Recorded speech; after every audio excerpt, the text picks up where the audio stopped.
வெந்தவள் நீரணிந்து விரிநூல் திகழ் மார்பில் நல்ல பந்தனவும் விரலாள் ஒரு பாகம் அமர்ந்தருளி கொந்தனவும் பொழில் சூழ் கொடிமாடச் செங்குன்று நின்ற அந்தணனை தொழுவார் அவலம் மறுப்பாரே.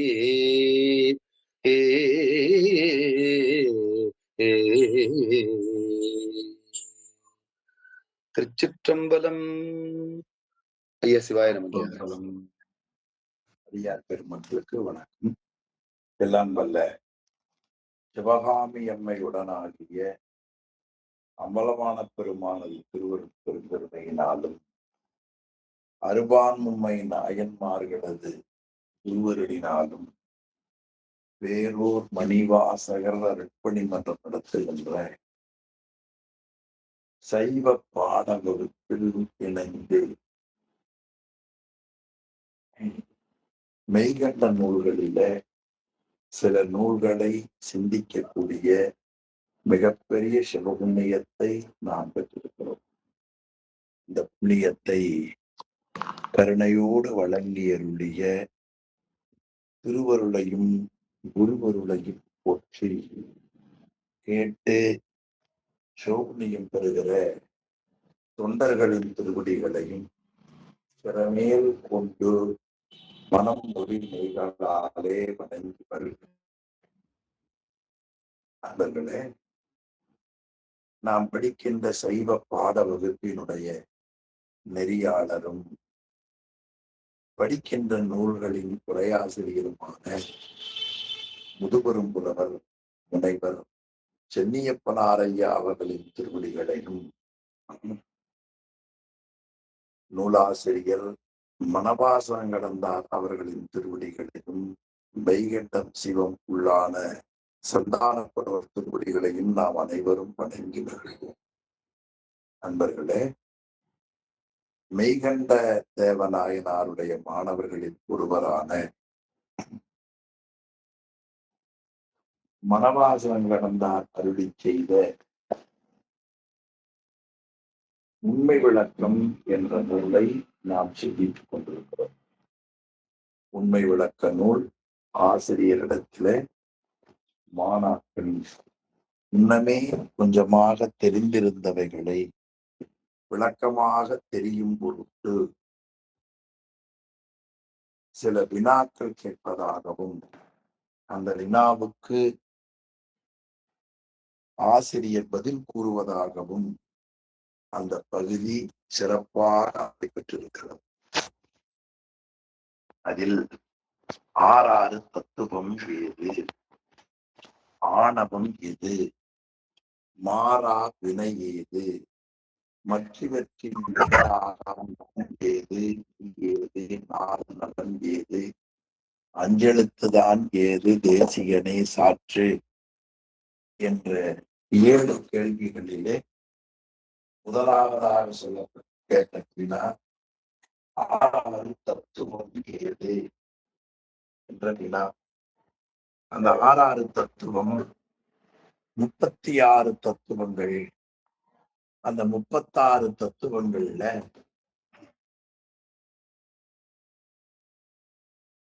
36 தத்துவங்களிலே முதலாக இருப்பது ஆன்ம தத்துவம் 24.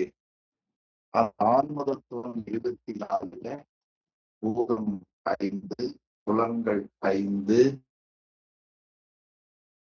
பொறிகள் 5, பொறிகள் அறிகருவிகள் 5, தொழிற்கருவிகள் 5, அந்த கரணம் 4. ஆன்ம தத்துவம் 24 இறையருளால் நாம் சிந்தித்தோம். அழகா நம்முடைய ஆசிரியர் காட்டினார். வித்யா தத்துவங்கள் அந்த 7ம் நமக்கு காட்டினார். காலம், நியதி, கலை, வித்தை, அராகம், புருடன், மாயை, அதனுடைய தொழிலும் அழகாக காட்டினார். நீ சுத்த தத்துவத்தை பற்றி சிவதத்துவை பற்றி ஆசிரியர் கூறுகிறார். இதுதான் ஆன்ம தத்துவங்கள்ல சுத்த தத்துவம் என்று சொல்லப்படுவது. அது 5. அந்த பகுதிதான் இன்றைக்கு நாம் சிந்திக்க வேண்டும். சுத்த தத்துவம் சிவ தத்துவம். வித்தியா தத்துவங்கள் 7 விளம்பினோம். சுத்தமாம் தத்துவங்கள் சொல்ல கேளு. நித்தமாம் சுத்தகத்தை ஈஸ்வரம் பின் சொல்லும் சதாசிவம்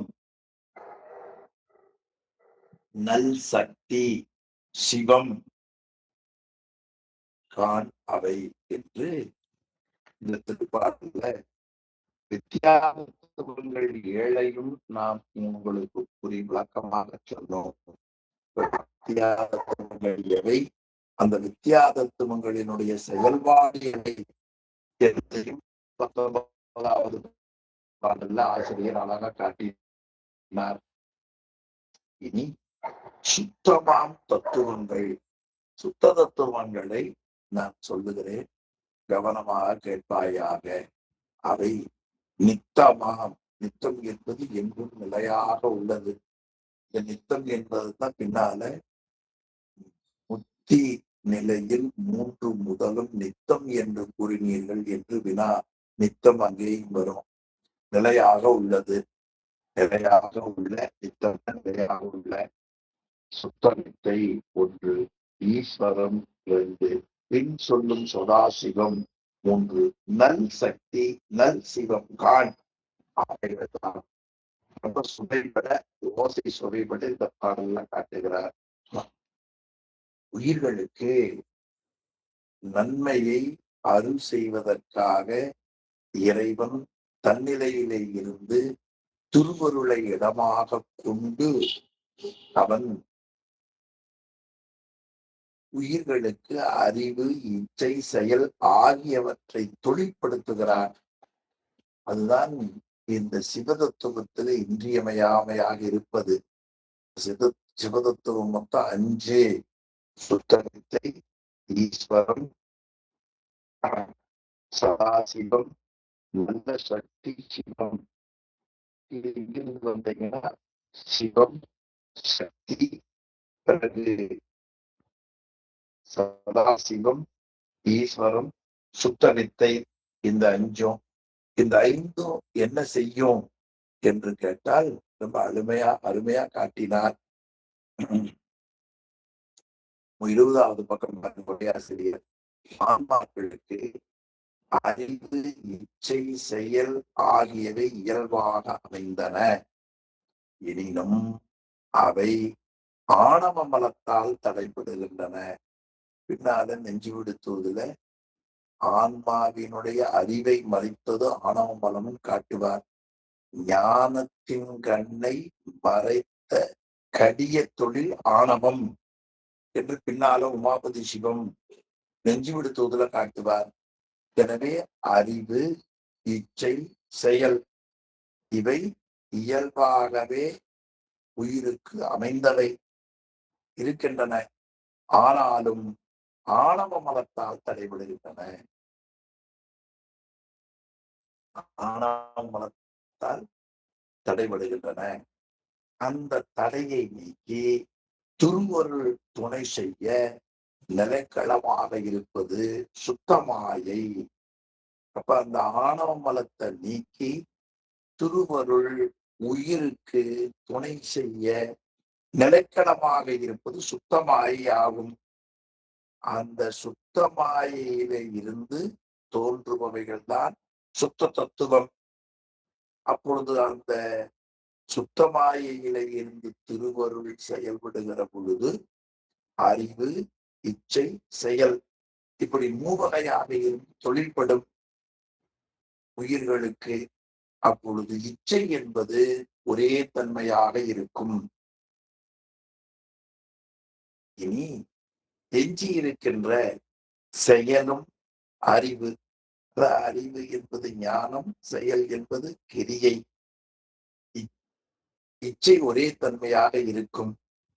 இந்த அறிவும் செயலும் ஞானமும் கிரியையும் இந்த தத்துவங்கள்ல ஒன்று தனியாக இருக்கும், சேர்ந்தும் இருக்கும், ஒன்று கூடுதலாக ஒன்று குறைந்தும் என்று தொழில்படும். இத்தகைய வேறுபாட்டிற்கு ஏற்ப சுத்த மாயைகள் நிகழும் நிலைகள் 5 வகை. அதுதான் சிவம், சக்தி, சதாசிவம், ஈஸ்வரம்.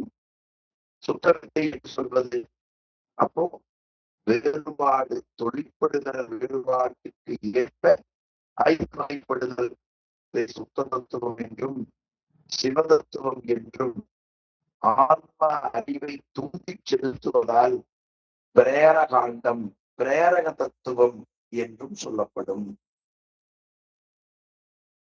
ஆக இந்த பாடல்ல வித்தியா தத்துவங்கள் 7 விளம்பினோம், இனி சுத்த தத்துவங்கள் சொல்ல கேள் என்பதாக நமக்கு விடை இருக்கிறார். அடுத்த பாடல்ல அந்த சுத்த தத்துவங்களாக இருக்கக்கூடிய சிவம், சக்தி, சதாசிவம், ஈஸ்வரம், சுத்தவித்தை, இதில் இச்சை ஒரே மாதிரி இருக்கும், ஞானம் கிரியை தனியா இருக்கும், சேர்ந்தே இருக்கும், ஒன்று மிகும் ஒன்று குறையும். அதை பற்றி 21வது பாடல் அங்கே காட்டுகிறார். நல்லா கொஞ்சம் ஞாபகம் வச்சுங்க. முதல்ல சிவம், அது ஞானமே வடிவமாக இருக்கும். சக்தி கிரியையே வடிவமாக இருக்கும். ஞானம் என்பது அறிவு வடிவமயமாக இருப்பது, கிரியை என்பது செயல் வடிவமாக இருப்பது. அப்போ ஞானமே வடிவமாக இருப்பது சிவம், கிரியை வடிவமாக இருப்பது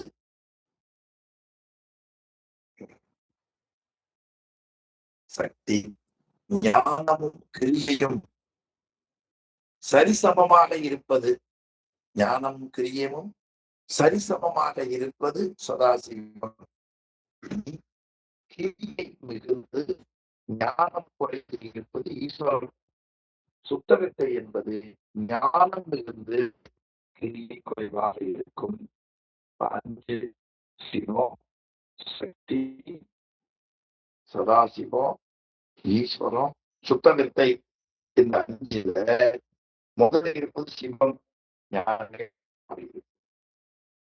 கடைசி இருப்பது சுத்தவித்தை. இது ஞானம் மிகவும் கிரியை குறைவு. 5 ஒன்னும் ஞானம், 1 ஞானமே வடிவமாக இருக்கும், 5 ஞானத்தின் கிரியை குறைவு. 2வது பார்த்தீங்கன்னா அது கிரியையே வடிவமாக இருக்கும். 4வது கிரியை மிகும் ஞானம் குறைவு. 4 நடுவாக இருக்கிறது சதாசிவம். அது ஞானமும் கிரியையும் சரிசமமாக இருக்கும். 21வது திருப்பாடல் பாருங்க. சுத்த வித்தை ஞானம் மிகும். ஞானம் மிகும்னா என்ன? கிரியை குறைந்திருக்கும். ஞானம் கிரியை ஆகியவைகள் ஆகியவைகளை மூவரையாரிலிருந்து ஆத்மாவுக்கு பல படைப்பில் இருப்பதற்கு தொழிற்படுத்துவதற்கு நிலைக்களமாக இருப்பது சுத்த தத்துவங்கள் என்று பார்த்தோம். அதுல இச்சை ஒரே மாதிரி இருக்கணும். ஒரு இடத்துல என்ன சொன்ன சுத்த வித்தையில ஞானம் ஞானம் மிகுதியாக இருக்கும் என்றால் கிரியை குறைவாக இருக்கும். அடுத்து தொன்மையாம் ஈஸ்வரன் தான் அர்த்த தொழிலதிகம் பழமையாக சொல்லப்படக்கூடிய ஈஸ்வரம் இருக்கிறது. அது கிரியை மிகும் ஞானம் குறைந்திருக்கும். ஒத்தல் இவை சாதாக்கியம். ஞானமும் கிரியையும் ஒரே மாதிரி இருக்கும். ஆக அது ஒப்பனைகளும் ஒத்தல் இவை சாதாக்கியம் என்றும் சக்தி சிவம், சக்திய சிவம் எப்பொழுதும் சக்தி கிரியை வடிவமாக இருக்கும், சிவம் ஞான வடிவமாக இருக்கும். ஆக ஞான ஆதாரம், அதற்கு கிரியை ஆதாரம். இந்த முறையில சிவம், சக்தி, சாக்கியம், சாதாக்கியம் என்றும் சொல்லப்படும், அடுத்து சதாசிவம் என்றும் சொல்லப்படும், அடுத்து ஈஸ்வரம் சுத்த வித்தை. இப்ப சிவம் ஞான வடிவமாக இருக்கும், அடுத்து கிரியை சக்தி கிரியை வடிவமாக இருக்கும். அதைத்தான் என்றும் சக்தி சிவம் கிரியை ஆளாத ஞான உருவா. ரொம்ப நல்ல பகுதி, இதை கொஞ்சம் நல்ல ஞாபகம் வச்சுக்கலாம். சுத்த தத்துவங்கள் 5 அவையாவன சிவம், சக்தி, சதாசிவம், ஈஸ்வரம், சுத்தவித்தை. இதில் சிவம் ஞானமே வடிவமாய் இருக்கும், சக்தி கிரியாய் இருக்கும், சதாசிவம் ஞானமும் கிரியையும் ஒப்ப சமபங்கு. இனி ஈஸ்வரம் கிரியை மிகுந்திருக்கும், ஞானம் புரிந்திருக்கும். அடுத்து சுத்தத்தை ஞானம் மிகுந்திருக்கும், கிரியை குறைந்திருக்கும் என்று 20வது பாடல் 21வது பாடல்ல சுத்த தத்துவம் எதை, சுத்த தத்துவம் என்ன செய்கிறது, சுத்த தத்துவத்தினுடைய தன்மைகள் என்ன என்பதை ரொம்ப விரிவா நமக்கு காட்டினார். ஆக நமக்கு 6 தத்துவங்கள்ல ஆன்ம தத்துவம் 24, வித்யா தத்துவம் 7, சிவ தத்துவம் 5, 24, 7, 5, 36 தத்துவங்களையும் 21 பாடல்களில, அதுல குறிப்பா நமக்கு 3 பாடல் நீக்கினால் 19 பாடல்கள்ல விளக்கமா நமக்கு காட்டினார். இனி அடுத்த வினா, 6 தத்துவம் ஏது பார்த்துட்டோம். ஆணவம் எது, அடுத்து மாறா வினை ஏது, இந்த 2 எது என்று நமக்கு ஆசிரியர் காட்டுகிறார். 22வது பாடல் பாருங்க. 6 தத்துவம் சொன்னோம் அடைவாக. அடைவாக என்றால் முறையாக என்று பொருள். அடைவாக என்றால் முறையாக என்று பொருள். 6 தத்துவங்களையும் முறையாக நாம் கூறினோம் என்ற ஆசிரியர் நமக்கு நினைவூட்டுகிறார். இந்த பழைய பாடம் என்னன்னு ஞாபகம் வச்சுக்கணும் பாருங்க இல்லையா. 6 தத்துவமும் அடைவாக சொன்னோம். 6, 6, 36 தத்துவங்களையும் முறையாக சொன்னோம். மாறா மலம் 2 சொல்லவா. ஆக இனி மாறாத மலம், மாறாதன ஆன்மா விட்டு நீங்காத ஆணவம் கண்மம் ஆகிய 2 மலங்களின் இயல்பை சொல்லுகிறேன். மாறா மலம் 2 சொல்ல 2 மலங்களை பற்றி நான் சொல்லுகிறேன் என்று கூறி, அது 2 பற்றி சொல்லுவோமே ஆனால் ஊரில் அறியாமை ஆணவம். என்ன அழகான பதில் பாருங்க. அறியாமை ஆணவம் நீயான சுக துக்கம் குறியான ஏற்றுக்கொள். குறியிருந்து அடையாளம் பொருள். அப்போ ஆணவம் அறியாமை, அறியாமையை செய்வது ஆணவம்.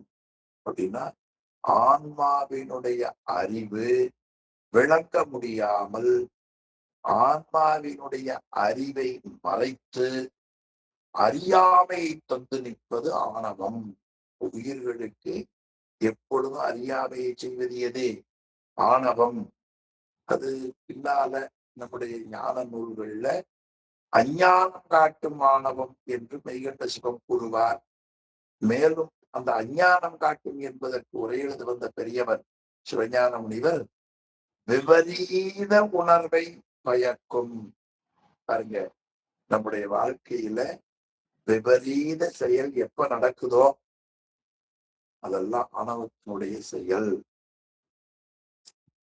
முறையான அறிவை கொடுக்காது, முறையற்ற அறிவை கொடுப்பது ஆணவம். இனி அப்ப ஆணவம் என்பது எது? அறியாமை. இனி இது ஒரு மலம் சொல்லிட்டார். இன்னொன்று நீயான சுகதுக்கம். நம்மிடத்திலே இருந்து பிரித்தறிய முடியாத சுகம் துக்கம். சுகம் என்பது நல்வினையால் வருவது, துக்கம் என்பது தீவினையால் வருவது. அது நம் வாழ்க்கையில இன்பம் வறுமையானால் அது நல்வினையின் காரணத்தால் வந்தது, துன்பம் வறுமையானால் தீவினையின் காரணத்தால் நமக்கு வந்தது. அப்படி இன்பம் துன்பம் வருகிற அடையாளத்தை வைத்துக் கொண்டு இதுதான் இருவினை, அந்த இருவினைக்கு கண்மம் என்று பெயர், இதை குறியாக கொள். நீயான சுகதுக்கம்தான் வினை. நமக்கு வருகிற வெறுப்பு அது வினை, பல வினை. அது வெறுப்பு நல்வினை, வெறுப்பு தீவினை. அந்த வினை என்று கொள், அது குறியாக அடையாளமாக. அப்ப உயிர்களுக்கு ஆன்மாவின் அறிவை விளங்க ஒட்டாமல் மறைத்து நிற்பது ஆணவம். இனி நம்மிடத்திலே இருந்து பிரித்தறியாதவாறு இருக்கக்கூடிய இன்ப துன்பங்கள், அந்த இன்ப துன்ப நுகர்ச்சியை விளைவித்து வருவை இருவினைகள். அந்த இருவினைகள் தான் கண்மம் என்று சொல்லப்படும். 3 கேள்விகள் இதுவரை பார்த்தோம். ஆறாறு தத்துவம் ஏது, ஆணவம் எது, மாறாவினை ஏது, மற்ற இவற்றின் பேராக நான் ஏது. அடுத்த கேள்வி 4வது கேள்விக்கு பதில் சொல்ல போகிறார். நல்ல பகுதி 23வது பாடல் பாருங்க. மாணாக்கன் தன்னை அறிய வேண்டுதல். ஆறாறு தத்துவமும் ஆணவமும் வல்வினையும் மாறா அருளால் வகுத்தீர், வேறாக என்னை எனக்கறிய காட்டீர். இவை கண்டேன் உன்னறிய தேசியனை உற்று. உன்னறிய தேசியன், தேசியன் என்பது ஞானமே வடிவமாக இருப்பவன், ஞான ஒளி உடையவன். உன்னறிய தேசியன் நம்முடைய அறிவால நினைத்து பார்ப்பதற்கும் அறியவனாக இருப்பவன். அதனால் நினைதற்கரிய உண்மையின் தன்மையை கூறுகின்ற குருநாதா, இவை கண்டேன். எவை கண்டேன்? ஆறாறு தத்துவமும் ஆணவமும் வல்வினையும் மாறா அருளால் வகுத்துரைச்சி இவை கண்டேன். அப்ப தங்களுடைய திருவருளால் 36 தத்துவங்களையும், அது 6ஆம் தத்துவம், அறியாமையாகிய ஆணவ மலத்தையும் நல்வினை தீவினையாகிய கண்ம மலத்தையும் எனக்கு வகுத்து உரைத்தீர். என்ன அழகா கண்டார் பாருங்க, வகுத்து உரைத்தீர். அப்படி எனக்கு வகுத்து உரைப்பதற்கு காரணம் என்ன? என் மீது கொண்ட கருணை. அது அருமையா சொன்னார். மாறா அருள், மாறா அருள். சுவாமி உயிர்கள் மேல வைத்திருக்கிற கருணை எப்பொழுதும் மாறாமல் இருப்பது. அதனால் உன்னறிய தேசிகனே மாறா அருளால் ஆறாறு தத்துவமும் ஆணவமும் வல்வினையும் வகுத்துரைத்தேன். இவை கண்டேன், நான் அவற்றை அறிந்து கொண்டேன். இவை கண்டேன்னா அவற்றை அறிந்து கொண்டேன். இவை எதை அறிந்து கொண்டோம்? 6 தத்துவம். அது 36, 624, வித்யா தத்துவம் 7, சிவதத்துவம் 5. 624 என்ன? இளம்பீர், நெருப்பு, காற்று, ஆகாயம், பூதம் 5, ஓசை, ஊறு, சுவை, நாற்றம், புலன் 5, காது, தோல், கண்ணு, நாக்கு, மூக்கு, அறிகருவிகள். அடுத்து வாய், கால், கை, எருவாய், கருவாய், அறிகருவிகள், தொழிற்கருவிகள். இது பிறகு மனம், புத்தி, சுத்தமாங்காரம், அந்த கரணம், ஆகாரம் 24, காலம், நியதி, கலை, வித்தை, அராகம், பொருடன், மாயை, வித்யா தத்துவம் 7, சிவதத்துவம் சிவம், சக்தி, சதாசிவம், ஈஸ்வரம், சுத்தத்தை. ஆகாரம் 24, 24, 624, வித்யா தத்துவம் 7, சிவதத்துவம் 5. இந்த 3 சேர்ந்தா 36 தத்துவம். 6 தத்துவமும் ஆணவம், அறியாமையை செய்யக்கூடிய ஆணவம், விபரீத உணர்வை விளைவிக்கக்கூடிய ஆணவம், அதையும் வல்வினையும் நீங்காத சுகதுக்கம் நாம் வரக்கூடிய இன்பம் துன்பம் அது கண்மம் என்று பெயர். அதையும் மாறாருளால் உன்னுடைய தேசிகனே பகுத்துரைத்தேன், இவை கண்டேன். இதை நான் தெரிந்து கொண்டேன். இனி வேறாகா இந்த ஆறாறு தத்துவத்தோடும் ஆணவத்தோடும் வல்வினையோடும் நான் பிரியாமல், அது தத்துவங்கள் வேறு, அறியாமை வேறு, கண்மம் வேறு என்று பிரித்து அறியாமல் இருக்கக்கூடிய உயிர் என்னை, என்னை என்பது உயிர். வேறாகனா தத்துவத்தோடும் ஆணவத்தோடும் வல்வினையோடும் பிரித்து அறிய முடியாமல் இருக்கக்கூடிய என்னை, ஆன்மாவாக என்னை எனக்கு காட்டி, நான் எனக்கு அறியும்படியாக எனக்கு காட்டியருளீர். ரொம்ப அருமையான திருப்பாட்டு இது. ஆமா, உன்னறிய தேசிகனே ஆறாறு தத்துவமும் ஆணவமும் வல்வினையும் ஆறாறுதான் பகுத்துரைத்தேன். என் மேல் வைச்ச கருணையின் காரணமா எது ஆறாறு தத்துவம், எது ஆணவம், எது வல்வினை என்று விரிவாக பகுத்துரைத்தேன், இவை கண்டேன். இப்பொழுது எனக்கு அடுத்து தெரிய வேண்டியவை, இதிலே இருந்து பிரித்தறிய முடியாத ஆன்மாவாகிய என்னை, வேறாக என்னை எனக்கு அறிய காட்டீர் என்று கூறினார். அடுத்த பாடல்ல ஆன்மாவை பற்றி சொல்லுகிறார். அதுக்கு தொடர்ந்து தத்துவ இயல்பு சொல்லுகிறார். தத்துவத்தை அறியும் முறை சொல்லுகிறார். நல்ல பகுதி இந்த பகுதி. ஆன்மாவின் இயல்பு. இந்த பாடல் என்ன சொல்லுகிறார்? நல்ல மாணாக்கனே, நான் சொல்வதை நீ கவனமாக கேள். உன்னுடைய இயல்பை நான் சொல்லுகிறேன். உலகத்துல சத்து பொருள் என்றும் அசித்து பொருள் என்றும், நமக்கு சத்து பொருள் என்றும் அசித்து பொருள் என்றும் ரெண்டும் இருக்கின்றன. அதிலே சத்து பொருள், அதாவது சித்துப்பொருள், சித்துப்பொருள் என்பது அறிவுடையது, அசித்து பொருள் என்பது அறிவில்லாதது. ஆமா, நல்ல சிவம், நல்ல சித்து. சித்து என்பது அறிவுடையது, அசித்து என்பது அறிவில்லாதது. சித்தி என்பது அறிவுடையது, அசித்தி என்பது அறிவில்லாதது. நல்ல பேரறிவுடைய இறைவன் முன்பு அறிவில்லாத உலகப் பொருள்கள் விளங்கி தோன்றாது. பரம்பொருளாகிய இறைவனும் உலகப் பொருள்களை ஒன்றொன்றாக பகுத்தறிய வேண்டாம், ஒரே மாதிரி அறிவார். இனி இறைவன் உலகப் பொருள் அறிய மாட்டான். உலகப் பொருள் இறைவனை, இறைவன் உலகப் பொருள்களை பகுத்தறிய மாட்டார். ஆனா எல்லாவற்றையும் ஒரே மாதிரி அறிவார். உலகப் பொருள்களை இறைவனை அறியாது. இதற்கு ரெண்டுக்கு நடுவுல உயிர் அறிவில்லாத பொருளோடு சேர்த்து அறிவில்லாதவைகளையும் அறிவுடைய பேரறிவுடைய இறைவனை சேர்த்து பேரின்பத்தையும் அனுபவிக்கும் என்று ஞான நூல்கள் சொல்லும். 24வது பாடலுடைய திரண்ட கருத்து. நன்றா உரைக்க கேள், நல்ல சித்தின் முன் அசித்து இங்கு ஒன்றாது.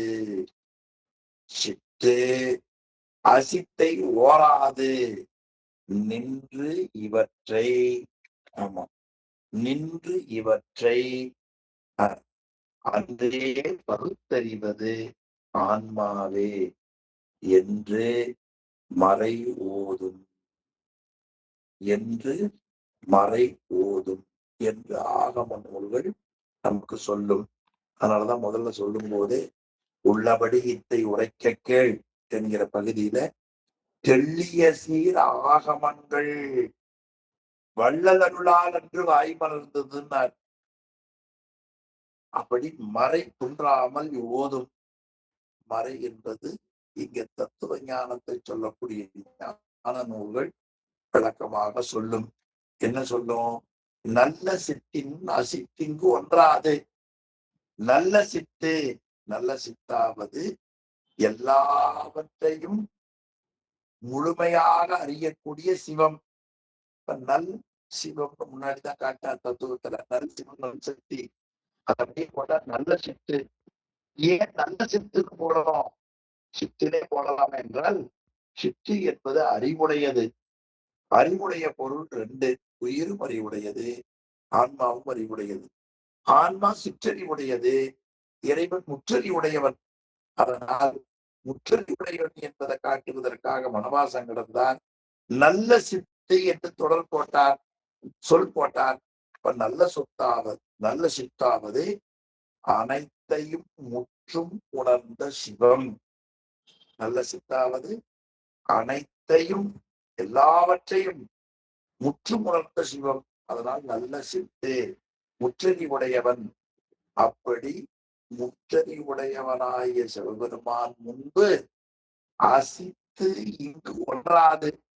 அசித்து அறிவில்லாத பொருள், அறிவற்ற உலகப் பொருள்கள் சுவாமி இடத்தில் விளங்கி தோன்றாது. நல்ல சித்தின் முன் விளங்கி தோன்றாது, ஒன்றாது. சித்து அசித்தை ஓராது. சித்தை இருக்குது பாருங்க. சித்து அசித்து குறிச்சுக்கிறதையே சித்து சித்து கூட்டல் அசித்து சித்த சித்துன்னு பாட்டுல வரும். சித்து கூட்டல் அசித்து சித்து சித்து அறிவுடையது. அது உயிரும் தான், இறைவனும் தான். ஆனா இறைவன் முற்றறிவுடையவன்.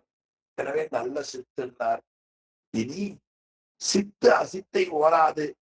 சித்தாக இருக்கக்கூடிய, முற்றறிவாக இருக்கக்கூடிய பரம்பொருளும் அசித்தாகி அறிவில்லாத பொருள்களை ஒன்றொன்றாக பகுத்தறிய மாட்டான்.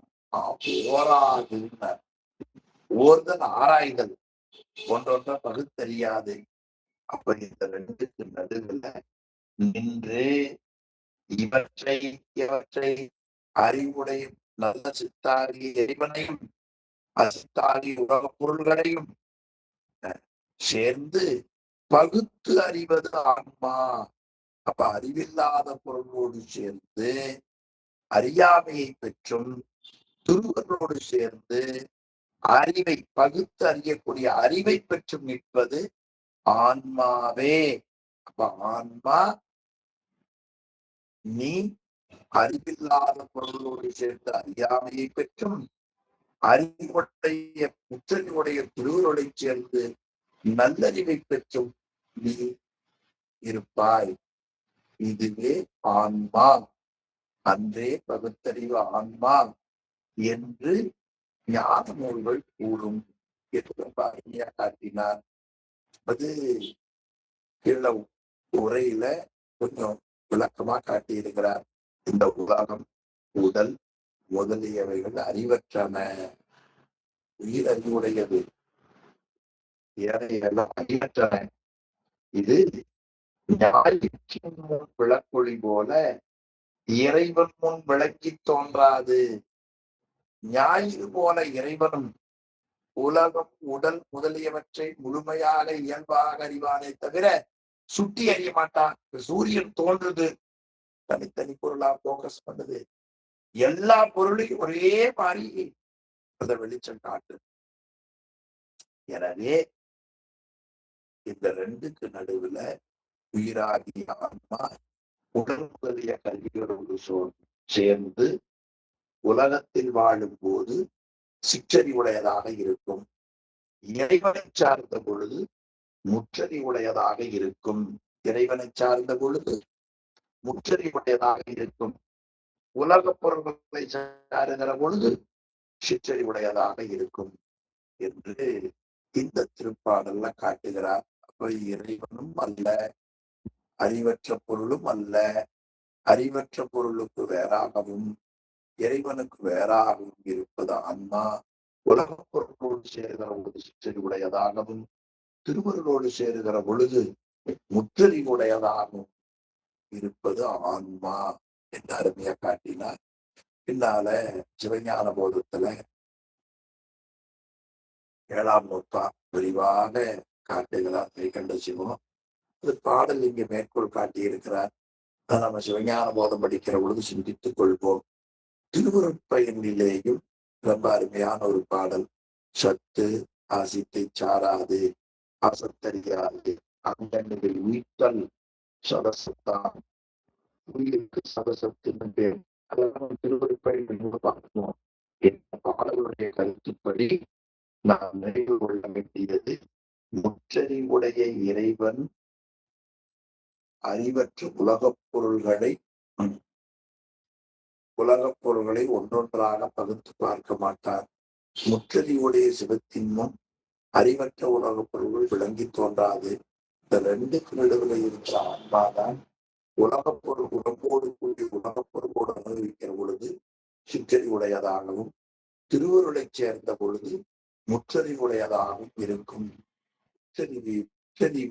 முற்றறிவிலே ஆகிய இறைவனும் இருந்தும் உலகப் பொருள்கள் ஆகிய அறிவற்ற பொருளிலிருந்து வேறுபட்டு நிற்பது ஆன்மா என்று தெளிவா காட்டினார். இனி தத்துவங்களின் இயல்பை பற்றி அடுத்த பாடல்ல காட்டுகிறார். தத்துவங்கள் ஆறாரும் தம்மை தாம் என்று அறியார். எளிமையான கருத்து. 36 தத்துவங்களும் தம்மை தாம் என்று அறியா. கண் இருக்கிறது, நாம தான் கண்ணுன்னு அதுக்கு தெரியுமா? காது, நாம தான் ஓசை கேட்கறோம்னு தெரியுமா? கை, நாம தான் எடுக்கிற கொடுக்கறோம்னு தெரியுமா? தெரியாது. இப்ப தத்துவங்கள் தம்மை தாம் அறியா, தம்மை தாம் என்று அறியா. எத்தன்மை எண்ணில் அது எந்த முறையில எந்த தன்மை போன்றது என்று நீ வினவுமையே ஆனால் இயம்பக்கள் அதை சொல்லுகிறேன் கேட்பாயாக. சுத்தமாம் 6 சுவையும் அறியாவே. சுத்தமான தூய்மையான 6 சுவைகள். 6 சுவை என்ன? அன்றாட நாம் சாப்பிடுகிற பொருள் 6 சுவை. இந்த அழகா பட்டியலிடுகிறார்கள் இளையான்குடி மாறநாயனார் வருடத்துல. அடியார்கள் வந்தால் உண்டில் 4 சுவை திறத்தில் 6 ஒப்பிலா வகையில அவர் உணவு போடுவார் என்று இளையான்குடி மாறநாயனாருடைய வாழ்க்கை வரலாற்றில தெய்வ சேக்கிழார் பெருமான் காட்டுகிறார். அந்த 6 சுவைகள் பிரயாசிகளை காட்டி இருக்கிறார். இனிப்பு, கைப்பு, கைப்புன கசப்பு, உவர்ப்பு, புளிப்பு, துவர்ப்பு, கார்ப்பு, இப்படி 6 சுவைகள். சுத்தமான 6 சுவை. அந்த 6 சுவையும் தம்மைத்தாம் அறியாவே. அறியாவே தம்மைத்தாம் இருக்கு, பாடலுக்காக வந்தது. அறியாமையை தம்மைத்தாம் முன்னால போட்டீங்கன்னா தம்மைத்தாம் அறியா. அப்ப 6 சுவைகளும் தம்மைத்தான் அறியாது. நான் இனிப்பு, நான் கசப்பு என்று அறியுமா? அறியாதே. அது எது போல என்றால், அந்த மேலே பார்த்தமே தத்துவங்கள், அந்த தத்துவங்களும் இந்த சுவை எப்படி தம்மை தாம் அறியாதோ அதுபோல தத்துவங்களும் தாம் அறியா. அப்ப தத்துவங்கள் அறியாது என்று சொன்னால் எப்படி ஆன்மா தத்துவங்களோடு சேர்ந்து அறியும் என்பதை அடுத்த பாட்டை காட்டுகிறார். ஆமா, இது அப்படியே மாத்தி காட்டுகிறார். 6 சுவையும் அருந்தி அவை தம்மை வேறு ஒருவர் கூறியிடும் மென்மை போல். இறுதியாக பாடல். ஆறாரும் ஒன்று ஒன்றா நாடி உணர்ந்து ஓதில் அதில் உற்று அறிவாய் நின்ற பொருள்தானே காணி. 6 சுவையும் அருந்தி இருக்கிறார். அந்த 6 சுவைக்கும் வேறாக இருக்கக்கூடிய ஒருவன் இனிப்பு, கசப்பு, உவர்ப்பு, புளிப்பு, துவர்ப்பு, கார்ப்பு இவைகள் உள்ள ஒரு பலகாரம். அதை எடுத்து சாப்பிடுகிறார். சாப்பிட்டு இது இனிப்பா இருக்குது, கசப்பா இருக்கிறது, புளிப்பா இருக்கிறது என்று இந்த 6 சுவைகளுக்கும் வேறாக இருக்கக்கூடிய ஒருவன் அதை சாப்பிட்டு பார்த்து சொல்லுவதை போல ஆறாரும் ஒன்று ஒன்றாக நாடி உணர்ந்து அதில் உற்றறிவாய். அந்த முறையில தத்துவங்களோடு சேர்ந்து ஆன்மாவாகிய நீ ஒவ்வொன்றாக ஆராய்ந்து, இனிப்பு, புளிப்பு அப்படிங்கிறது அது தெரியல. அந்த இனிப்பு 6 சுவைக்கு வேறாக இருக்கிற ஒருத்தன் வச்சு பார்த்தா இது இனிப்பு, இது புளிப்பு, இது கார்ப்பும் தெரிஞ்சா. அது போல தத்துவங்கள்ல இருந்து வேறாக இருப்பவன் நீ. அப்படி தத்துவங்கள்ல வேறாக இருக்கக்கூடிய நீ ஒன்றொன்றாக நாடி, நாடிதான் ஆராய்ந்துன்னு அர்த்தம். பின்னால அருந்துயர் புறம்பையின் ஆன்மா நாடி வாயத்துல சிவஞான போகத்துல படிக்க இருக்கிறோம். நாடி நாடி என்பது ஆராய்ந்து, ஆமா, குணம் நாடி, குற்றம் நாடி, அவற்றுள் மிகை நாடி, மிக்க குழல். அங்கேயே நாடி என்பது ஆராய்ந்துதான். அது திருக்குறள்ல இங்க ஒன்று ஒன்றா நாடி. ஆறாறு தத்துவங்களுக்கு வேறாக இருக்கக்கூடிய உயிராகிய நீ தத்துவங்களை ஒன்றொன்றா நாடி உணர்ந்து, அதை உணர்ந்து உற்று அறிவாய், உணர்ந்து அறிவாய். அப்படி தத்துவங்களுக்கு வேறாக நிற்கிற நீ நின்ற பொருள்தானே நீ. அப்படி அந்த தத்துவங்களை அறிவதற்குரிய அறிவுடையவனாக நீ இருக்கிறாய். எனவே நீ ஆறாரும் ஒன்றொன்றா நாடி உணர்ந்து அதில் ஓதில் அது உற்று அறிவாய். அப்படி நின்ற பொருள்தானே நீ கான். நீ நின்ற பொருள்தானே நீ கான். கான் அறிந்து கொள்வாயாக என்று இங்கே 3 பாடல்ல ஆன்மாவை காட்டினார். அது முதல் பாட்டுல இறைவனுக்கும் உலகப் பொருள்களுக்கும் வேறாக இருந்து உலகப் பொருள்களை அனுபவிக்கிற பொழுது சிற்றறிவுடையதாகவும் இறைவனுடைய அருள்ல குடியிருக்கிற பொழுது முற்றறிவுடையதுமாக இருப்பவன் நீனார்.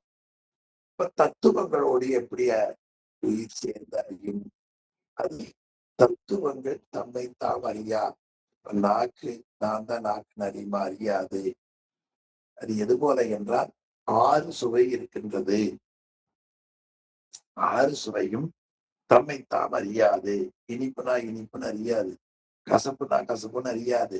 யாராவது ஒருத்தர் பாக்காய வாயில போட்டா கசப்பு, கோவை பழத்தை போட்டா அது புளிப்பு என்று அந்த 6 சுவைக்கும் வேறாக இருந்து அதை சாப்பிட்டு உணர்வதை போல ஆன்மாவாகிய நீ இந்த தத்துவங்களோடு சேர்ந்து ஒன்றொன்றா ஆராய்ந்து இது இந்த தன்மையுடையது என்று நீ அறிந்து கொள்வாய். அப்படி அறிவதற்கு உரிமை உடையவன் தத்துவங்களிலே இருந்து வேறாக இருப்பவன். சுவையிலே இருந்து வேறாக இருந்து சுவை என்று ஒருவனைப் போல தத்துவங்களோடு சேர்ந்து ஒவ்வொன்றாக ஆராய்ந்து அதை நீ உணரக்கூடிய உரிமை உடையவன் நீ. அருமையா உற்று அறிவாய். நின்ற பொருள்தானே நீ காண் என்று காட்டினார். இப்படி ஆறாறு தத்துவம் ஏது, ஆணவம் எது, ஆறாவினை ஏது, பட்சிடத்தின் வேறாக நான் ஏது, இனி நீ ஏது? இறைவனை பற்றி தெரிந்து கொள்ள மாணாக்கன் விரும்புகிறார். அது 3 பாடல்ல காட்டுகிறார். இறைவன் உலகப் பொருள்களோடும் உயிரோடும் அவன் பிரிப்பின்றி கலந்திருப்பான். அப்படி கலந்திருப்பதை நமக்கு விளங்குறதுக்காக வைத்து காட்டினார்கள். இறைவன் ஒன்றாயிருப்பான், வேறாயிருப்பான், உடனாயிருப்பான். இங்க ஆசிரியர் வேறாயிருத்தல், ஒன்றாயிருத்தல், உடனாயிருத்தல் காட்டுகிறார். உலகப் பொருள்கள் எந்த பொருள் செயல்படுவதாக இருந்தாலும், உயிரில் செயல்படுவதாக இருந்தாலும், இறைவன் உள்ளே இருந்து செயல்படுத்தினால்தான் செயல்படும். சரி, உள்ளே இருந்து செயல்படுத்துகிற பொழுது செயல்படுத்துகிற நாமும் இறைவனும் ஒன்றாகுமா என்றால் இறைவன் வேறு, நாம் வேறு. இனி எல்லா பொருள்களும் கூட இருந்து இயக்குவார். அப்படி இயக்குவதால இயங்குகின்றன. அதனால் கலப்பு தன்மையால் ஒன்றாயும் பொருள்தன்மையால் வேறாயும் பிறகு உணர்த்தும் தன்மையால் உடனாயும் என்று நூல்கள் சொல்லும். இறைவன் ஒன்றாயிருப்பார், வேறாயிருப்பார், உடனாயிருப்பார். உலகப் பொருள்களோடும் உயிர் பொருளோடும் அவன் கலப்புத்தன்மையால் ஒன்றாயும் பொருள் தன்மையால் வேறாயும் செலுத்தும் தன்மையால் உடனாயும் இருப்பான் என்று ஞான நூல் கூறுகின்றன. அதை நமக்கு தெளிவுபடுத்துகிறார் நம்முடைய ஆசிரியர் பெருமகனார் மாணாக்கர்களுக்கு. 27வது பாடல் பாருங்க. இறைவனுடைய இயல்பு வேறாதல். பாட்டு பாருங்க. குன்றா அருளினாலே கூறினீர் என் வடிவு, ஒன்றாத நுண்ணுருவம் போதியீர் நின்றருக்கண் கண்ணுக்கு காட்டுமா போல உனதறிவின் நன்றி அறிவித்திடுவோம் நாம். எளிமையான பாட்டு. ஆமா. குன்றாருளினாலே கூறினீர். ஆமா. அறிவே வடிவாக இருக்கக்கூடிய ஞான குருவே தங்களுடைய குறைவில்லாத அருளால் என்ன அழகான பாட்டு சொல்லி பாருங்க. குன்றா அருள் பின்னால வான் கருணையாளன் 49வது பாடல சொல்ல போகிறார். அந்த வான் கருணை தான் குறையாத அருள். குருநாதருக்கு இருப்பது, இறைவனுக்கு இருப்பது. குன்றா அருளாலே கூறினீர் ஆன்மாவாகிய என்னுடைய இயல்பை நீங்கள் என் மீது வைத்த கருணையின் காரணத்தால் அருள் செய்தீர்கள். என் வடிவு குன்றா அருளாலே கூறினீர், ஒன்றாத நும் அருவம் போதியே. பொந்துதல் அழிதல் ஒன்றுங்கால் கொன்றா துணைனார் வள்ளுவ பெருமான். பொன்றா அழியாத, அப்ப அழியாத கடவுளாகிய தங்களுடைய வடிவத்தை, பதியாகிய உங்களுடைய இயல்பை, நும் உருவை, நும் இயல்பை போதியே அடியேனுக்கு உபதேசித்தருள்வீர்களாக என்று வினா கூறினார். அடுத்த பதில், நின்று அருக்கண் கண்ணுக்கு காட்டுமா போல உனது அறிவில் நன்கு அறிவித்திடுவோம் நாம். அதாவது ஒரு நல்ல ஊமை காட்டுகிறார். அருக்கண் என்று கண்ணுக்கு காட்டுமா போல. அருக்கண்ண சூரியன். சூரியன் கண்ணுக்கு வேறாக நிற்கிறது. சூரியன் மேல இருக்கிறது, கண்ணுக்கு இருக்கிறது. இறைவன் சூரியன் அங்கு இருக்கிறான். அருக்கண் என்று கண்ணுக்கு காட்டுமா போல. அங்கிருந்து சூரிய ஒளி வந்து கண்ணுடையோடு சேர்ந்து பிற பொருள்களை காட்டுகிறது. இப்ப சூரியனுடைய ஒளி கண்ணொளியோடு சேர்ந்து உலக பொருள்களை காட்டுகிறது. அது போல உனது அறிவில் நன்னி அறிவித்திடுவோம் நாம். உன்னுடைய அறிவில பொருந்தி எல்லாவற்றையும் அறிவித்து வருகிறோம். நாம் உனது அறிவில் நன்னி அறிவித்திடுவோம். உன்னுடைய அறிவில பொருந்தி அறிவித்திடுவோம். வேறாயிருக்கிறார் என்ன வேறுபாடு? சூரியனுடைய ஒளி நம்முடைய கண்ணொளியோடு சேருகிறது. ஆனா ஒளிக்கு மூலமாக்குற சூரியன் அங்க இருக்கிறார். அது மாதிரி இறைவன், உச்சரிவுடைய இறைவன் சிற்றறிவுடைய ஆன்மாவுடைய அறிவோடு சேர்ந்து அறிவிலே நமக்கு விளக்கம் செய்ய அறிவிக்கின்றார். இது வேறாயிருப்பதற்கு உவமை. வேறுனா சாமிக்கு நாமிக்கு சண்டை போட்டு வேறு இல்ல. இறைவன் முற்றறிவுடையவன், ஆன்மா சுற்றறிவுடையது. பொருள்தன்மை பார்க்கிற பொழுது அவன் இறைவன் வேறு, உயிர் வேறு என்பதை காட்டினார். 28வது பாடல். இறைவன் இயல்பு அது ஒன்றாதல். அது மட்டுமல்ல, அன்றியும் கேள், ஆன்மாவால் ஆய்ந்தறியும் ஐம்பொறிகள். ஆன்மாவால் ஆய்ந்தறியும் ஐம்பொறிகள் இன்றி அறியா இவை என்ன நின்றது போல் ஓவாமல் உன்னை உணர்த்துவோம், உன்னறிவில் மேவாமல் மேவினான். அதாவது இறைவன் உயிர்களோடு வேறாயிருப்பது மட்டுமல்ல, ஒன்றாயிருப்பதும் சொல்லுகிறேன் கேட்பாயாக. அன்றியும் அது மட்டுமல்லாமல் இனி ஆய்ந்தறியும் ஐம்பொறிகள் ஆன்மாவால், ஆன்மாவினுடைய துணையினால்தான் 5 அறிகருவிகள் நமக்கு செயல்பட்டு வருகின்றன. ஆன்மாவினுடைய துணையை கொண்டே சுவை, ஊறு முதலியவைகளை அறிகின்றன. ஆன்மா துணை இல்லாமல் அவை அறியா. ஐம்பொறிகளும் ஆய்ந்தறியும் ஆன்மாவால் ஐம்பொறிகள் அறிகின்றன. ஆன்மா இன்றி ஐம்பொறிகள் அறியார். ஆன்மா இன்றி ஐம்பொறிகள் அறியார். அதை போல அப்படி ஆன்மா நின்று ஐம்பொறிகள் அறிய துணைப்பது போல ஓவாமல் உன் அறிவில் உன்னை உணர்த்துவோம். ஆன்மாவாகிய உன் அறிவில் நாம் பொருந்தி இருந்து ஓவாமல் உன்னறிவில் உன்னை உணர்த்துவோம். பொருந்தி இடைவிடாமல் உணர்த்துவோம். அது எப்படின்னா மேவாமல் மேவினாம். மேவாமல்னா பொருந்தாமல் பொருந்தி. திருவுள்ள குறிப்பால், அதாவது கண்ணால் நோக்குதல் ஒன்று, கருத்தால் நோக்குதல். கண்ணால் நோக்காம மேவாமல் மேவின் என்ன பொருள்? ஆமா, கண்ணால் நோக்காமல் கருத்தால் நோக்குதல். அது ரொம்ப அருமையா ஒரு இலக்கண குறிப்பு கொடுத்தார் உரையாசிரியர். திருவுள்ள குறிப்பால் மேவல்.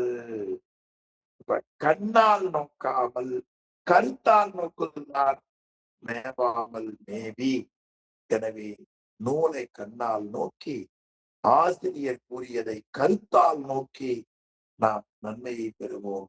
எனவே இறைவன் ஒன்றாயிருக்கிற நிலை நமக்கு காட்டினார். ஆன்மாவும் ஐம்பொறிகளும் ஒன்றாக இருக்கின்றன. ஐம்பொறிகள் ஆன்மா இல்லாமல் அறியாது, இறைவன் இல்லாமல் ஆன்மாவும் அறியாது. ஆன்மாவினுடைய அறிவில இருந்து அவர் அறிவால் பொருந்தி கருத்தால் பொருந்தி அவர் உயிர்களுக்கு அறிவிளக்கம் கொடுக்கிறார் என்ற அளவில இன்றைய வகுப்பை நிறைவு செய்வோம். சிவாய நம. திருச்சிற்றம்பலம். ஐயா நிறைவு செய்கிறார் ஐயா. ஐயா சிவாய நம. திருச்சிற்றம்பலம். வாழ்க அந்தணர் வானவரானினம் வீழ்க தன் பூனல் வேந்தனும் பூங்குக ஆழ்க தீயதெல்லாம் அறநாமமீ சூழ்க வையகமும் துய தீர்கவே.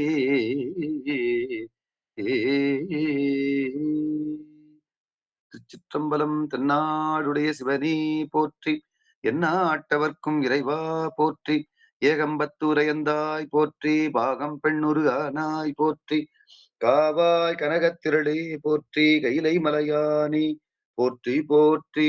திருச்சிற்றம்பலம். ஐயா சிவாய நம.